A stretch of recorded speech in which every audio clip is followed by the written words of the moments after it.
Welcome, everyone, to Women of the Military podcast. I'm excited to have Suzanne here with me. I had done like 3 interviews in this last month with a Susanna and Suzanne, and I'm like, Oh, and a wow. Sue-Ann. I'm like, get it right, Suzanne. So, welcome to the show. You guys, when you were all signing up, it was really funny. I was like, oh my goodness, I can't, all these S names. It was And so they're not sorry. that That was common anymore. no, it was really funny, and then I had someone who was the exact same first and last name who, is a different person, served in the Navy instead of the Army, and I was like, "This is such a weird round of people signing Yeah. up." So, sorry, wild tangent straight from the get-go, but welcome everyone.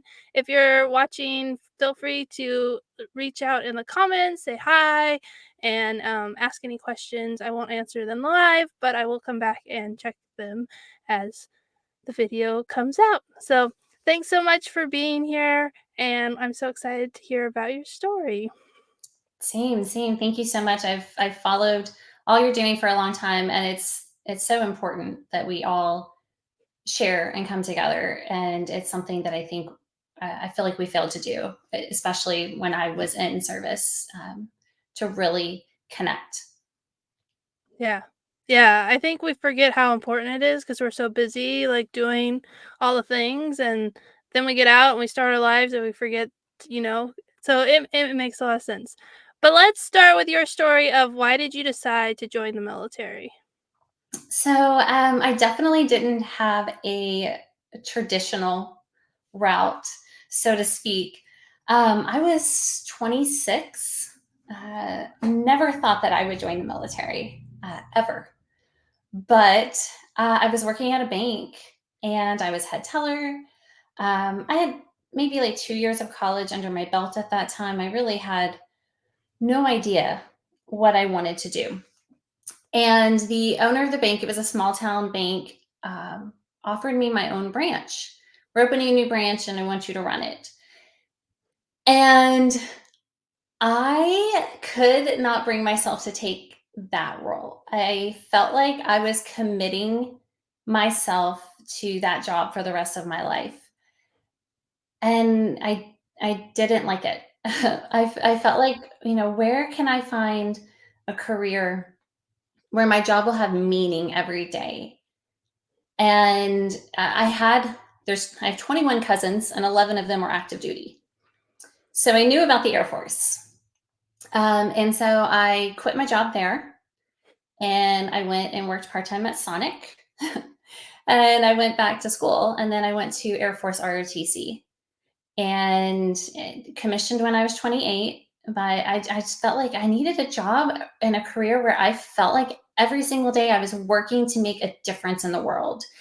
And the military just really fit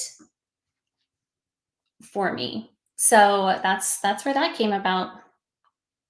Yeah, that is a very different story. I loved hearing that you were so much older and then you were like, this is not what I want to be doing for the rest of my life. I need to find something else. And that led you to the military. So when you went to ROTC, did you you said you were 26. Is that when you started looking into ROTC and then you just did 2 years of school and commission? How did that all work? Yeah, so I went to I was in Dallas, Texas area at that time. So I went and I found an Air Force ROTC. And everybody has a story, right? Where they were going to join one branch, but that recruiter was at lunch and they ended up getting taken up by this other branch. And truthfully, it came down to the schools that were closest to me geographically had Air Force ROTC. And so I went in and talked to the commander there and said, "Hey, here's what I want to do. Can I do it? Can you take somebody who is at their later years in school and finishing these up?" And he said, "Yeah, absolutely." So I had to fast track some things, and I feel like I want to say very lucky because I had not prepared to take any test. I had not prepared. I didn't know I had to do any of these, but to go to field training, which is the training between your sophomore and junior year. All ROT cadets have to complete those 28 days. It's like our basic training. But to even do that, you had to, pass these exams to even be a part of the Air Force. And so he's like, well, we have one this Saturday. Are you ready to take it? And I thought, nope, but I'll give it a shot. Luckily, I had no interest in being a pilot. I'm very self-aware that I am not pilot material. You need to have a very, I would say, certain personality to be a pilot. My husband's a pilot, and I can say that they're definitely a personality trait. So I passed the test and was able to go to field training that summer. And when you come back from that field training, you contract. So you basically are saying, like, okay, I'm committing to when I graduate, I will join and be active duty. And here's my commitment time. So that's when I got back and contracted. So yeah, it was very lucky. I think you do have to do a full 2 years. I believe there might be a couple of waivers, and of course that has changed since I went through. But Right. generally, individuals need to do at least 2 years of ROTC to then commission. So you did field training before you had done any ROTC. So you were like, did you know how to march? Like that just seems so No, I did. crazy. I did. I guess I came in at like the very end of the semester before, Okay, so I had a little bit but of that. not very much. Not very much, no, but I tend to be very, sometimes being stubborn can be a great thing because when I set my mind to do something, it's going to happen. And I will climb over any hurdle that comes my way. So I just said, all right, I'm going to do it. And when I got to field training, there were several people. Oh, and because one good thing too, because I hadn't had those previous 2 years, I had an extra week of academics. So they flew me to Atlanta, and there was a whole classroom. I want to say at least 200 of us that were there for 1 week of academics and the backgrounds of the military and things of that nature. So I had a group of people who were in the same boat as me, and they were okay with that. They knew that, and you're going to pick it up quick once you're once you're in there. People go to basic training not knowing how to march, so they'll throw you in real quick. Yeah. Wow, that's just a crazy story because I spent, the whole sophomore year getting ready for field training and we did all this marching stuff and drill and like all this crazy stuff and it's just I mean, it makes sense that you could do it. It's just kind of like it's Yeah. mind-blowing to think about because it's so different than the typical experience. So, Maybe it was better that I had no idea what I was getting into. You know what I mean? Maybe it was just better that they just threw me in. yeah. Maybe Well, yeah, that. because there was a lot of pressure on us because we had spent the whole year training to get ready for it, and so we felt a lot of pressure to, like, do not just get through it, but to do well, and then it was yeah, so I think in a way it's kind of better to, like, not have as high of expectations and just, fly by the seat of your pants and get through it because yeah, but that's awesome to hear. So then those 2 years of ROTC after field training, you were contracted, getting ready to join the Air Force, and you said something in the beginning like it was the right place for you. What were those last 2 years like?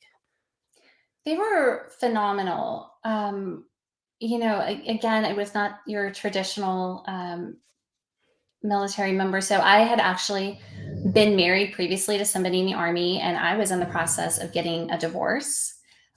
He became emotionally and like mentally abusive, and at one point my life was threatened, and so I had to leave that relationship. But even being that older cadet, of course the mailman comes right now. Tex, come here, buddy. And because of that, everybody was very supportive. um, because I was older, I also had a different relationship with the cadre. The commander pulled me in, at the beginning of the semester. He said, I know that you are older, you have more life experience. I'm trusting your eyes. If you see anything that seems like it shouldn't be happening, that you're concerned about, that's off course, especially as a female cadet, please come talk to me. And so I had just experienced these wonderful. Yeah, so since I was a little older, especially, I was the only female in my commissioning class. But, he pulled me in the office and said, I am trusting your eyes and ears a little bit more. I want you to let me know if you see anything that should be reported. You're going to know quicker than somebody who's 20 years old. And so I had a much different relationship with the cadre as well, which was great. And of course, I respected them and never took advantage of that. But those last 2 years were just really great because I was just amongst all of these people. And we were all just striving not only to be our best for ourselves, it wasn't a selfish thing, it was to be the best for each other and to be the best for the entire force, right? So again, it's not a self-serving. And so that just feels great. You're like, I am getting ready to enter this amazing time and I get to embark on this adventure, as scary as it is too, right? Because you're waiting to find out what your job is, where you're going to get stationed, and you're going to have to move. But everybody was really supportive as well as we were all going through things. It's so interesting, and I know you know this, and most of the listeners know this too. But you form bonds with people, even in the 28 days that I was in field training. My roommate from field training actually just came and stayed a week with me, and her and I stayed in contact every time. Everyone goes to Maxwell. Who's at Maxwell for a course? And throughout our careers, we were never stationed together, but we were always there for each other, and we would meet up anytime we were anywhere near one another. And so you just form those bonds that nobody else gets to have. Um, and then the level of confidence that I think we all know comes after you complete any military training is almost euphoric, and not everybody gets to experience that. So I always find that something that bonds all of us. Yeah.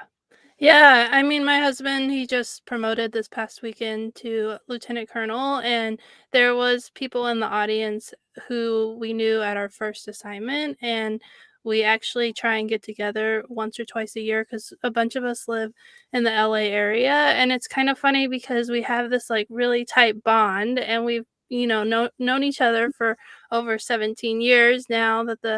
That's how long we've been in the military, and it's just really cool to have that connection, to have people, at your lieutenant colonel promotion who you knew when you were a second lieutenant, and just how they're able to come out and support you and cheer you on, and just have those special friendships through the military, which is so important and a really cool thing. Yeah. Well, congratulations to him. That's exciting. Thanks. Yeah. It was a fun weekend, but I'm also exhausted and I have a bunch of interviews today. This is real life. I wasn't thinking about that when I planned all these, um but I love getting to talk to you guys and hear your stories so that it makes it fun and easy. But so let's talk. We spent a lot of time on your time in the military, but we got to discover those twists and turns that led you to the military. So let's talk a little bit about your commissioning. What job did you get and where did you go? Yeah. So I had gotten a degree in dietetics or nutrition, and but ended up, my first commitment was to a first line position. So I ended up in force support, and at that time was right when they were combining, manpower and personnel and everybody all into one career field. So I had no idea what this was about, and then they sent me to Robins Air Force Base, Georgia. And I was so disappointed. I'm going to be honest. I have family in Atlanta. I had been to Georgia so many times as a kid, and I was like, oh man, I'm going back to Georgia instead of someplace I had never been, right?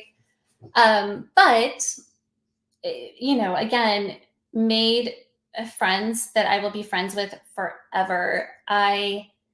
Still to this day, the master sergeant who took me under her wing is just my sister for life. Love her to no end, and we still are always in contact.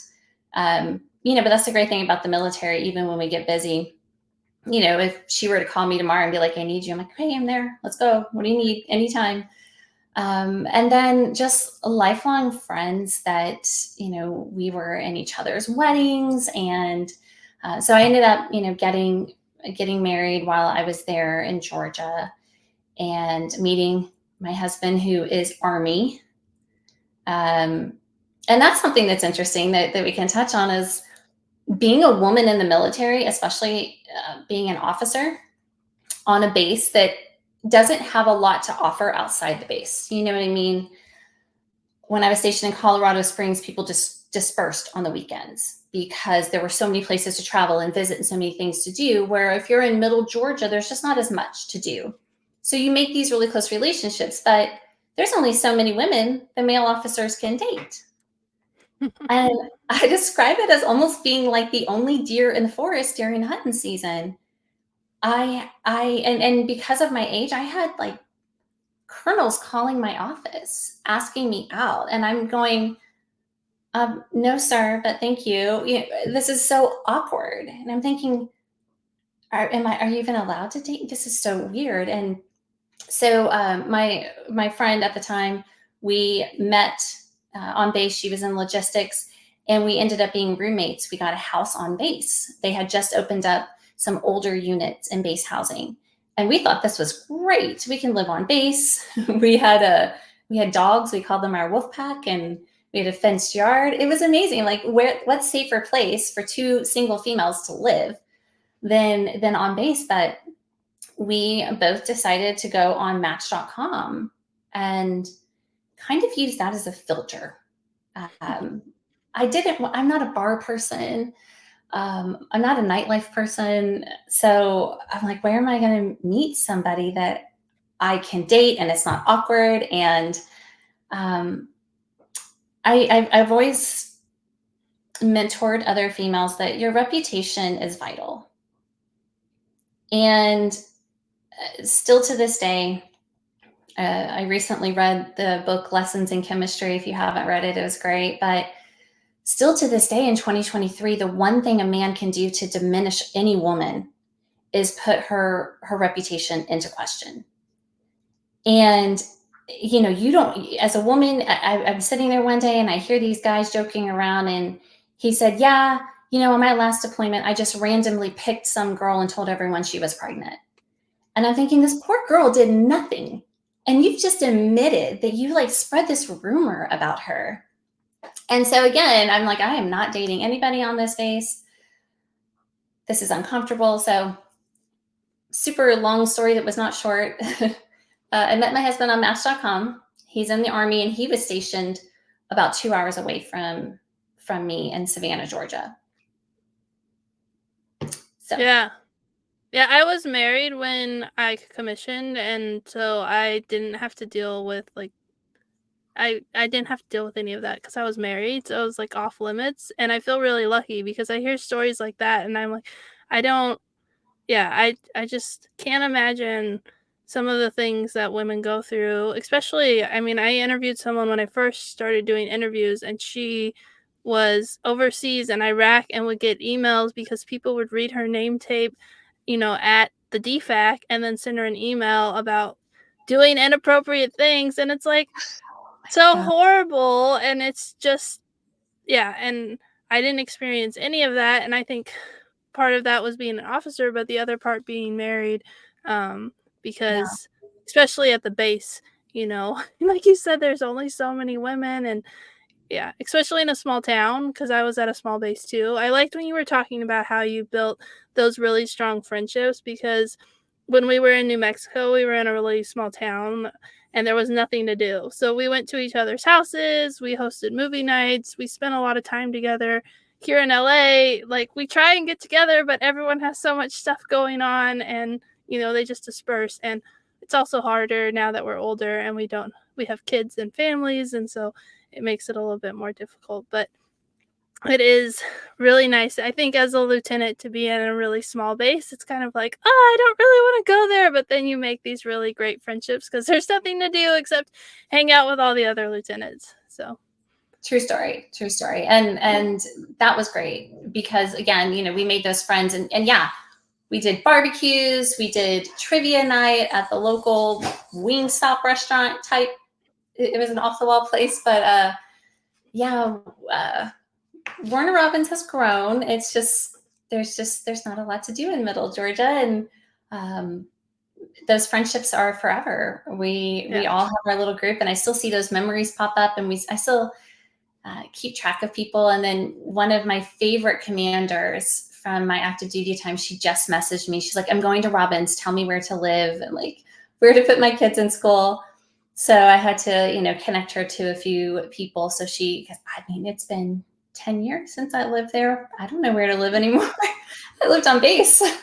Right. And you didn't So have kids, so yeah, true story, true story. That was not a concern then. yeah. Yeah, well, that's really cool to hear about how you guys connected and spent time together, and you said your husband is he still in the army? Yes, yes. Yeah. So he is the reason I got out. And Oh, I like to talk about this and he is still salty because he wanted to get out and follow me around. that's hilarious. He did. And I do have a very supportive husband, because so often it is the woman who gets out. And he's like, I would get out and follow you around. I outranked him. He was a warrant officer. I didn't know what warrant officers were when we first met. I had to ask somebody if I was allowed to date a warrant officer. Like, what's the difference? But our deciding factor, because once we did have kids, and let me preface, we spent 4 years stationed apart. We didn't even live together before we were married. And after we were married, we didn't get to live together for almost another 2 years. So, and we didn't have a strong family plan. We, of course, had family members who, were willing to help, but should we both get deployed, I didn't know that we had somebody who was going to have the energy, even for a 6-month Air Force deployment to take our kids full time. The deciding factor was that my husband had 5 more years of service than I did. And so if I had stayed in, we would now be retiring in 6 years, whereas now we're going to retire in a little less than 2 years. And we were both joined kind of older, so we're both 43 now. And that was the deciding factor in which one of us was going to get out.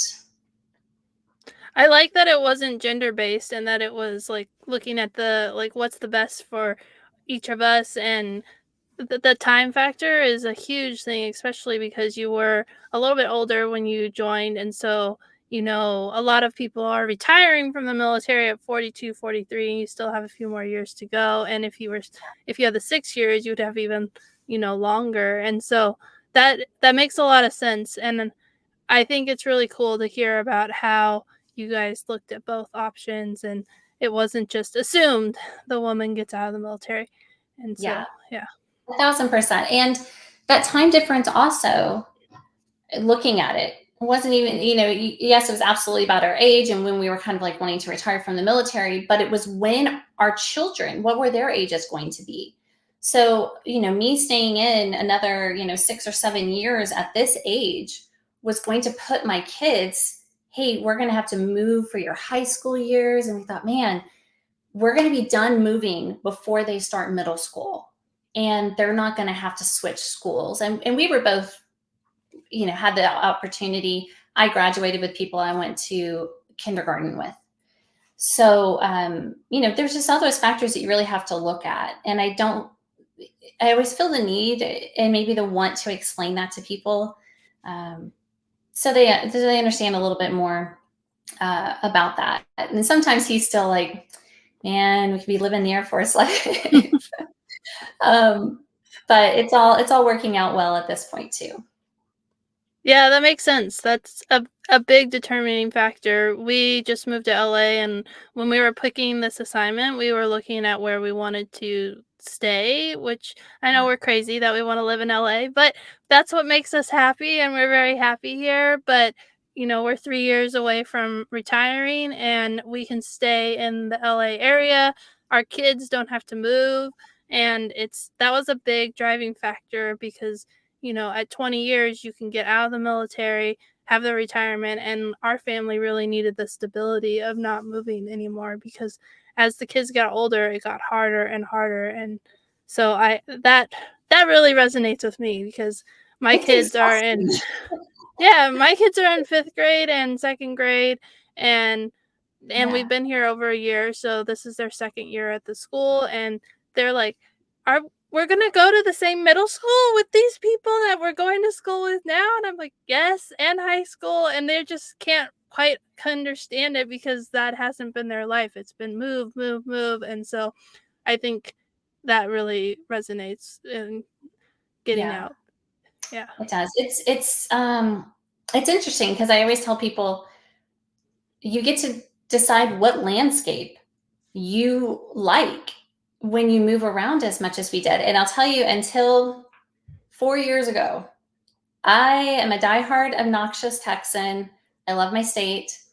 I told my husband when we got married, we will retire in Texas or we will retire separate. And so it was like, we are going to Dallas. That is where we will retire. But, I luckily work remotely. And that was even before COVID. And that was a huge saver. And we can get into kind of the mental aspect when you leave active duty. But we left Savannah and we technically lived there twice. I mean, even though I was in Robins, he lived in Savannah. We got married there. He proposed there. My daughter's named after the square he accidentally proposed in. It's a whole story. Um, and then, he was deployed and COVID hit, and we were trying to sell our house in Georgia, waiting for our house in Tennessee, where we're at now. And my family was like, why don't you just come to Texas? And I thought, oh my gosh, I can actually just go to Texas. I can work. My kids can go to school there. And so for 6 months, my kids and I went and lived with my best friend down the street from my dad. So they got to see grandma and grandpa every weekend. And I realized I miss Georgia. I miss Savannah. I love the oak trees. I love the Spanish moss. And I thought, oh my gosh, it was almost like having to let go of something that I had held on to for so long. It was so difficult. But now we decided we're going to retire in Savannah. Um, but I'll tell you, I do not care for mountains. I am so sorry. I know they're pretty to look at. I don't want to live near mountains. I did the Colorado. Yeah, it's not for me. Not for me at all. Um, Tennessee's just fine, but we realized that we need to be close to water.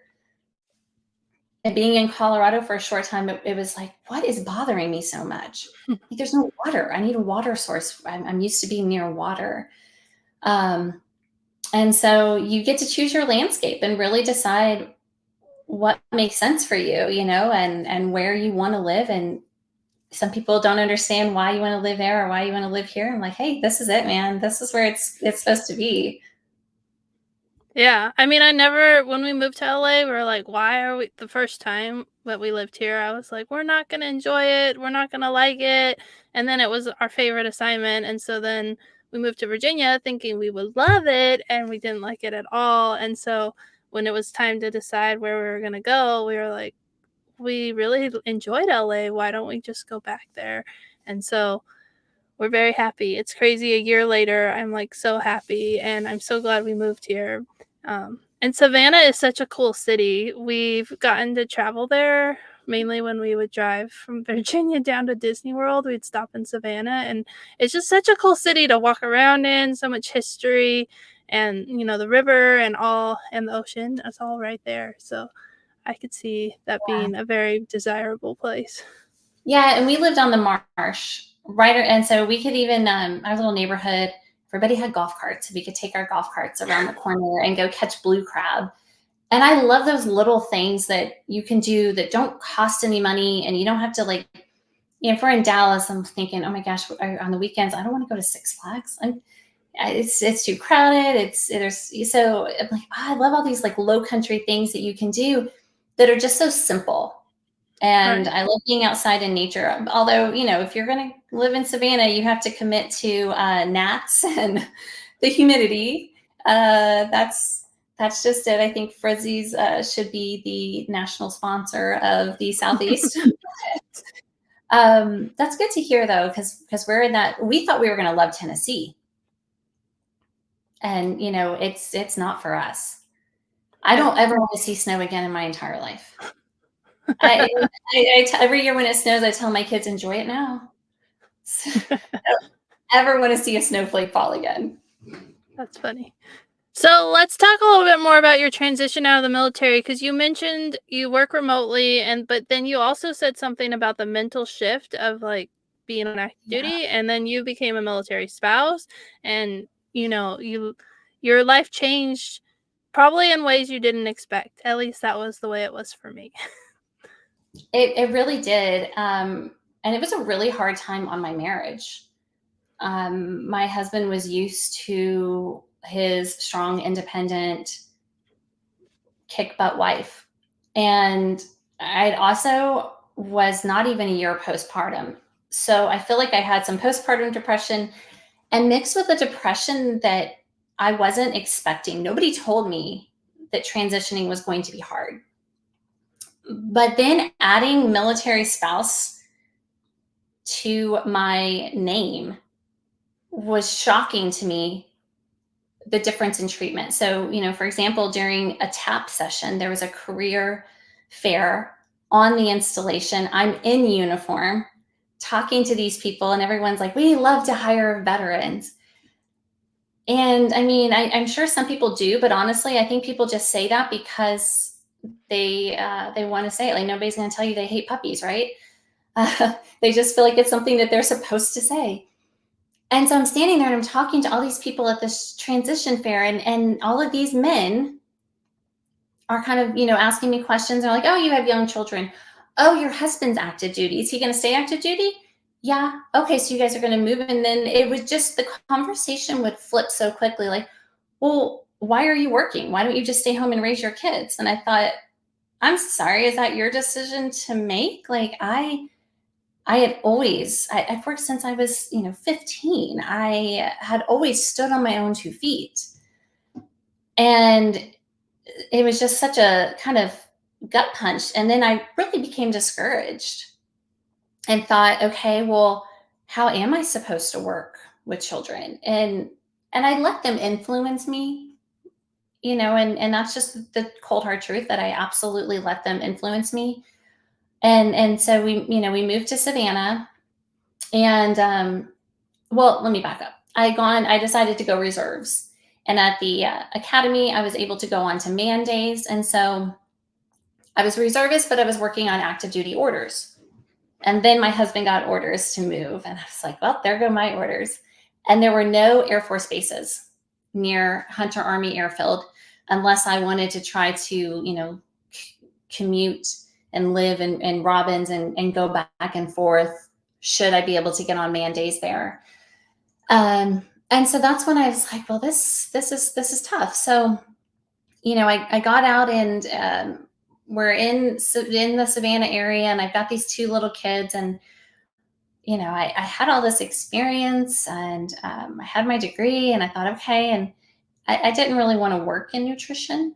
I wanted to be a little closer to home, and to do that was going to require some crazy hours. My husband's a pilot; he flies nights. I don't have that option. People were offering me jobs, well, you can answer phones for $10 an hour. And I thought, okay, well, I mean, I'll take something because I'm just eager to work and have something to do with my time. And of course, I dabbled in the MLMs, just like, what can I do to make money but still be here for my family? And I went through a deep depression for sure.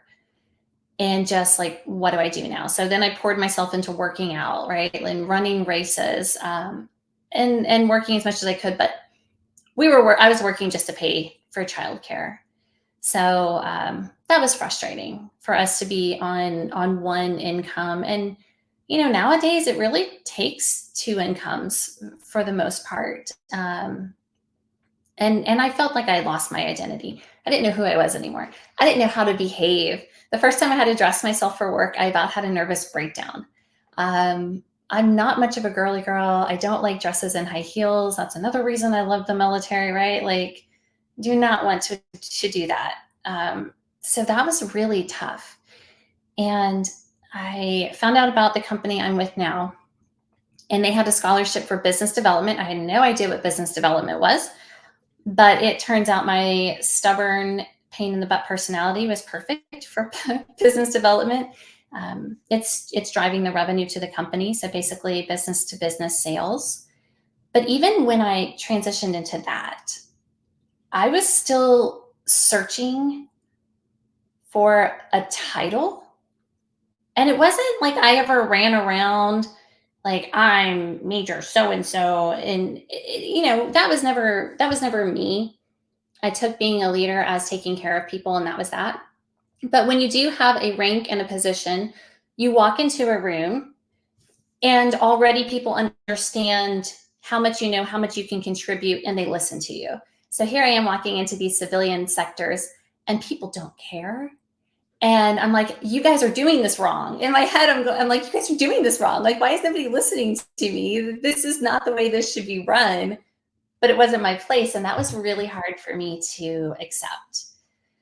And so it took a while, and it took therapy, and really realizing all the things from the military that I had compartmentalized. And I had to let some of those walls down, but that was not easy to deal with either. Yeah, and you touched on being a military spouse and moving, and I went to this like veteran networking thing about like building your business and, finding a job. And I was talking to other veterans, and then I was like, well, we're moving in 2 years. And they were like, what? And I was like, yeah, I'm a military spouse. And even in a room of veterans, they didn't understand the challenge that I was facing as a military spouse, where like not only did I transition out of the military, but then I had to continually restart and find, a community, a network, a job, because I would move every few years. And so that was kind of a really eye-opening experience to be with veterans explaining my situation, and they're like, "What?" And I was like, "You guys don't understand." And so it was really hard to be in that room because I was like, "No wonder my transition was so hard." My whole experience is so different than most veterans who leave the military. They don't have to, they're not married to someone in the military, and so they don't have to worry about moving all the time. And if they do move, it's usually their choice and not the military. So you really touched on like how hard it is to like reinvent yourself, and then the rank and the title and all the emotions and everything. So Yeah. much of that resonates with my story. Yeah. And nobody talks about it. And, my roommate from field training came, and we sat down, and it was the first time. And I'm mad at myself in a bit because I was always kind of mama bear for everybody. Like I took care of everybody and made sure, in ROTC, they called me Mama Sue. Like, you gotta take care of everybody. You have to make sure everybody has everything. But I'm mad at myself for not reaching out to my girlfriends or my fellow airwomen. And because, there were so many things that happened to us, and we've touched briefly I don't know very many women who got out of the military that didn't experience some sort of sexual harassment or sexual assault. And I think that there's so many misconceptions on that too. But it wasn't until just recently, and we went through field training in 2007, that her and I even opened up to each other that these situations occurred to us. And I'm thinking, we have to talk to people. I didn't even tell my husband until maybe 3 years ago. And I think I was worried about his reaction because even on active duty, I had witnesses to certain things. And because, this situation, everybody, it's like, okay, well, you weren't raped. So is it really that bad? And those were that was the feedback. And I'm like, okay. They're like, well, it's not really worth ruining somebody's career. They're married and they have kids, and you're just going to ruin everything. And I'm like, okay. And then in a few cases, I saw what happened to the women who said something. And I'm like, well, I got to stay away. And so I didn't know what my husband's reaction. Like, I think if he had said, well, it wasn't that bad, then that would have been detrimental. But instead, he had the opposite reaction of like, oh my God, like that's terrible. And I'm so glad you got out. Like, I'm so glad you didn't stay in. And then we had a deeper understanding of also some of the things that he's been through different experiences and I've been through different experiences, and then we both compartmentalize them. And now we're having to make sure that we let those things come out and deal with them. Yeah. But, there's so many things that we don't share and we don't know about. I'm still learning things about the VA. Um, my girlfriend was here telling me how much she was paying for health insurance every month. And I said, with your disability rating, you qualify for full VA insurance. She had no idea. Nobody told her. And so these are things that I'm thinking, man, we have got to get better about educating one another and pulling people aside and just kind of not scaring anybody, but letting them know what could come up, and then letting people know, I think, their rights. Somebody outranks you, but they, touch you inappropriately. You are able to put them in their place in a certain way, even if they're your boss, however uncomfortable that is. But you have usually very young women. They're in these roles, and you have to give them maybe the support to do so. Yeah. Yeah. Yeah, and I mean, just talking about what we don't know about the VA, what we don't know about our rights, like all those things are things that are so complicated, and some of them are taboo and people don't want to talk about them, but that's so important to talk about them because especially if something happens to you and then you don't talk about it, then it just festers inside of you and just, makes it worse. And that's one of the things, like, we need to talk about these things. I just did a podcast interview on my experience of getting into the VA health system and doing my disability claim, and I was telling someone about it, and he's like, "Why didn't you do this when you got out of the military?" And I was like, "I didn't know." And he's like, "How Yeah. did you not know?" And I was like, "Well, I didn't think I had any disability. I didn't know what VA healthcare was or why it was important." And yeah, and so but if you don't know and no one talks to you and just get thrown a piece of paper that says, "Read this," and then I was a military spouse, so I was like, "I have TRICARE, why would I use the VA? It doesn't make sense." But that was wrong to think that I have TRICARE, why would I use the VA? It's like there's so many reasons why I should use the VA, and it's an earned benefit that, I earned by serving in the military, so I should take advantage of it. But yeah, and I mean, mental health or sexual assault and military sexual trauma is something that people for a long time didn't talk about at all. It was just like you said, if people spoke up, you watched what happened and you thought, well, it's better I just keep my mouth shut because I don't want that to happen to me. And so, yeah. Yeah, and I even sat on a court martial for a cadet, and sitting in that jury room, the differences of opinions from people. I mean, you hear these things and you're like, how does everybody see this so differently? Like, Right. everybody in the room had a different opinion. And then, there's the colonel who's like, well, I'm not sending anybody to jail for this. Like, it wasn't enough of a punishable offense. And so then, there's this whole justification of what women should put up with and what we're supposed to let go. But my friend said something so powerful, because she said, and there was multiple occasions that these things occurred. This was not a one time, a two time. This was often. She said, I felt like it was my fault because these things consistently happened. And it wasn't from the same person, it wasn't at the same base. And she said, I was the common denominator. So I thought it was something I was doing. And that, brought a lot of things to light of there's this acceptance that this is what you can get away with.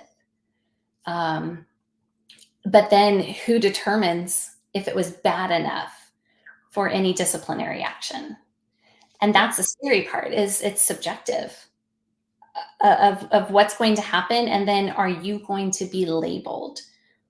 Because even if they PCS you, somebody from that base is calling your last base. Hey, what can you tell me about her? Oh, you're from there. Oh, yeah, I've got friends there. They're not going to tell you, but then they're going to tell everybody, steer clear of her. Steer clear of her. Here's what's going to happen. And so then you go into a base where you have one person's version of a story. So yeah, you just keep your mouth shut. But same thing with the VA too. I didn't even know I could file anything with the VA. The TAP program, unfortunately, is not phenomenal. And I think anything that has government funding and doesn't have longevity and continuity is going to end up like that, where you're going to get that basic information and then you're kind of left to navigate it, especially the day after you're out. You're not one of us. Right. Well, and I think a week-long class when you've spent, you spend 6 weeks with the Air Force, you spend 6 weeks at boot camp learning how to be in the military, and it's not as simple as find a new job and get out of the military. Like, there's so many emotions and different things that's why people say transitioning's hard, because we spend a week going through a training that is trying, for one thing, trying to cram like 10 different things into it in just 1 week, when it should be 3 or 4 weeks long, so that you could adequately take time to go over all the things. And so instead of getting something that's detailed and really helpful, you get like everything at the 30,000 foot level, which is like just overwhelming. And so I think that's part of the problem too, is the military tries to just like push us through and check that box, and it's like, no, they created CHAP because people were having trouble when they got out of the military. But a week isn't enough. I'm glad they have Skill Bridge now, which Yeah. allows you to work with a company. And Mhm. some veterans have worked. I Jennifer Volbright, she was on the podcast for episode 250, and then earlier, and she talked about how she's using her company to partner with SkillBridge and take the veterans on and like teach them about what she does, and then she's going the extra step to make sure that they find a job, because she can't hire everyone. But she can make sure that they get this strong transition out of the military, and it's not just a 1 week tap class. It's 3 6 months of working hands on with a company, learning about someone who was a veteran who could be like, these are the skills that you have, this is what you need to say in an interview. And so I think that's really valuable. And so if you're transitioning, look into Skill Bridge so that you can get a more hands-on opportunity.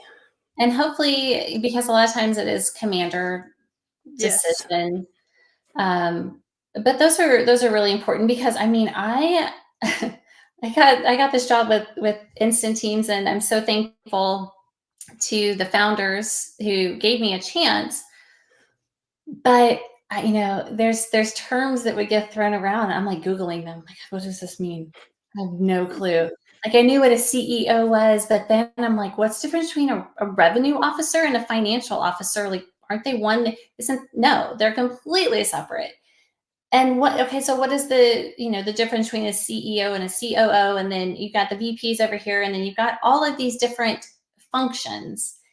Um, and the other people are using these terms, and I'm like, okay, I'm just gonna act like I know what they're talking about. And the company I'm with now has a very distinct mission. And I have found that I do need to be with a company whose mission resonates with me, because I was with the company for 3 years, and then I left for a year. It's like, this is the only thing I know as far as being on the outside.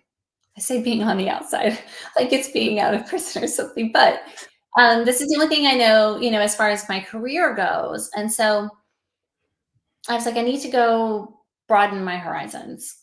And after about a year, I stayed in contact with the CEO, and she's one of the founders, and just really a lot of respect for them. But it came down to about a year after I left, are you interested in coming back? I'm like, yes, I am. Absolutely.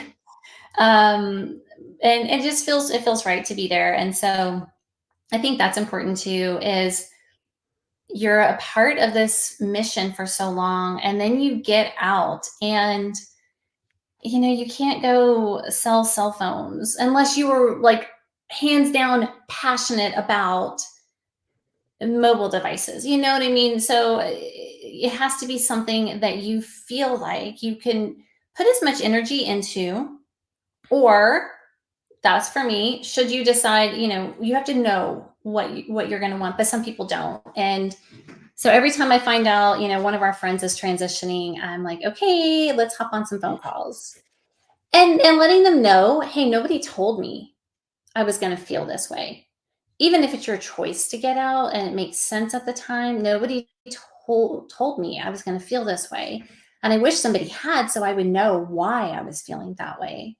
And I could have maybe had a more logical approach to it, instead of just thinking like, I don't know what's wrong with me. I don't know, why I feel like I almost can't function.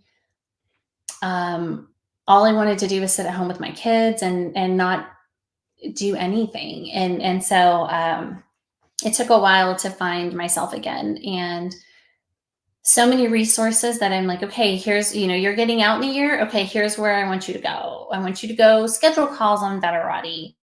I want you to go to ACP because they're going to give you a mentor for the next year, and meet with these people. You have to let people help you.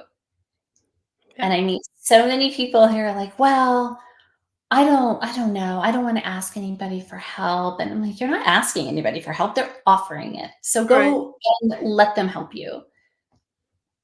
Yeah, that's really funny because I went to a conference and it was for women who are in active duty, the Joint Women Leadership Symposium.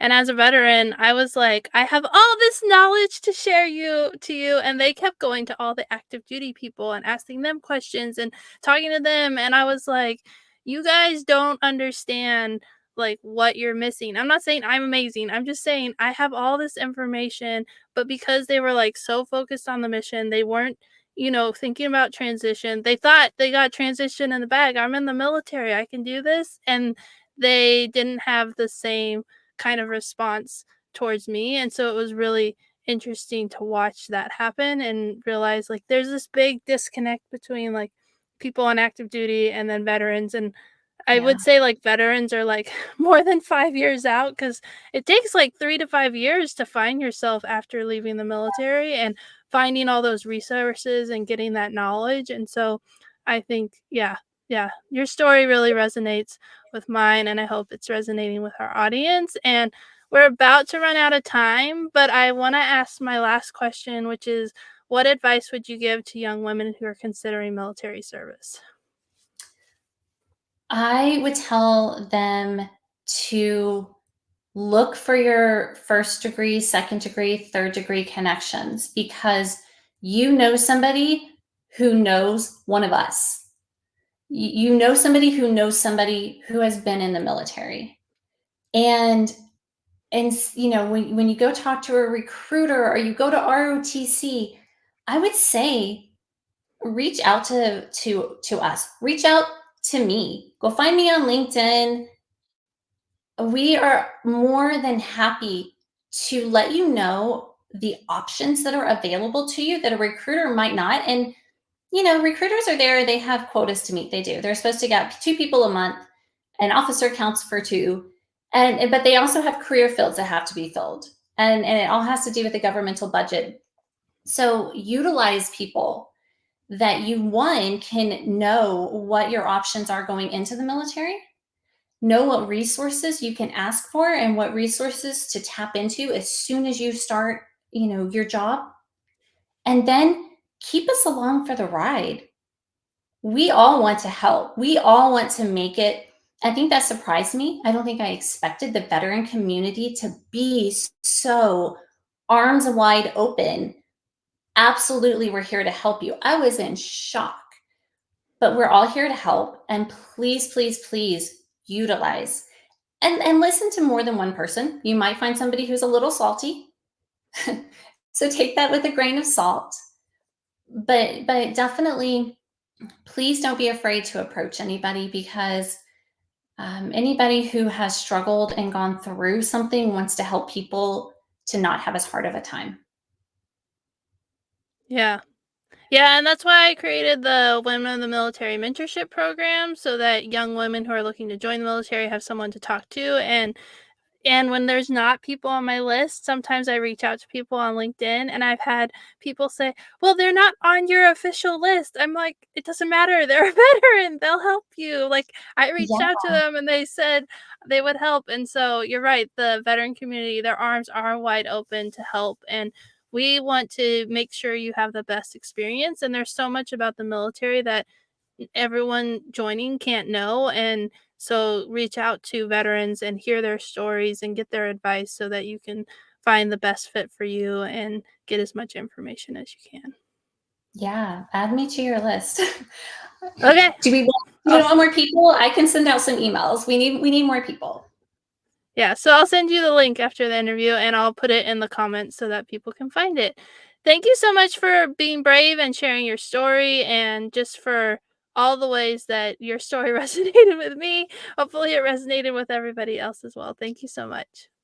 Thank you. Thank you for all you're doing.